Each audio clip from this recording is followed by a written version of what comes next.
ઉપરવાસમાંથી પાણીની ભારે આવક થતા સરદાર સરોવર ડેમના 9 દરવાજા ખોલી 1,35,000 ક્યુસેક પાણી નદીમાં છોડવામાં આવી રહ્યું છે।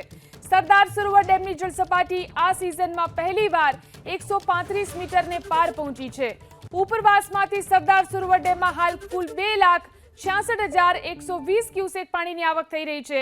તો રિવરબેડ પાવર હાઉસમાંથી 43,332 ક્યુસેક, જ્યારે કે કેનાલ હેડ પાવર હાઉસમાંથી 9,644 ક્યુસેક પાણી છોડવામાં આવી રહ્યું છે।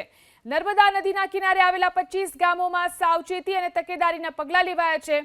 આ ગામોના તલાટી અને તાલુકાના લાયઝન અધિકારીઓને મુખ્ય મથક પર હાજર રહી અગમચેતીના પગલાં લેવા માટે સૂચનાઓ આપવામાં આવી છે।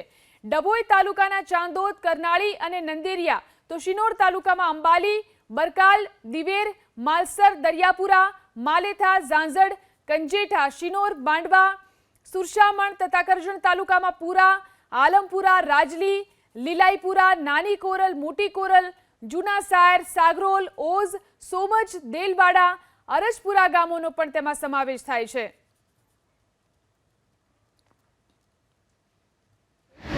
નર્મદા ડેમના ઉપરવાસમાં આવેલા જે ડેમો છે, ડેમોમાંથી પાણી છોડવાની સાથે 2.5 લાખ ક્યુસેક પાણી નર્મદા ડેમમાં આવી પહોંચતાની સાથે ડેમ સત્તાવાળાએ આજે 9 ગેટ ખોલી અને નર્મદા નદીમાં પાણી છોડવાની શરૂઆત કરી દીધી છે।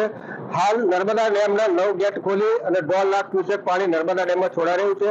વાત કરીએ તો નર્મદા, ભરૂચ અને વડોદરા જિલ્લાના નીચાણવાળા વિસ્તારોને એલર્ટ કરી દેવામાં આવે છે। કનકસિંહ માતોજા, એબીપી અસ્મિતા, નર્મદા।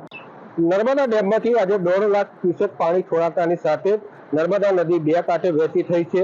વાત કરીએ તો ગઢેશ્વર ખાતેનો જે વિયર ડેમ છે, એ વિયર ડેમ પણ આજે ઓવરફ્લો થયો છે અને નર્મદામાં નવા નીર આવતાની સાથે નર્મદા નદી બે કાંઠે વહેતી થઈ છે અને જે વિયર ડેમનો નજારો જોવા માટે હજારો પ્રવાસીઓ આ સ્થળે ઉમટી પડ્યા છે। કનકસિંહ માતોજા, એબીપી અસ્મિતા, નર્મદા।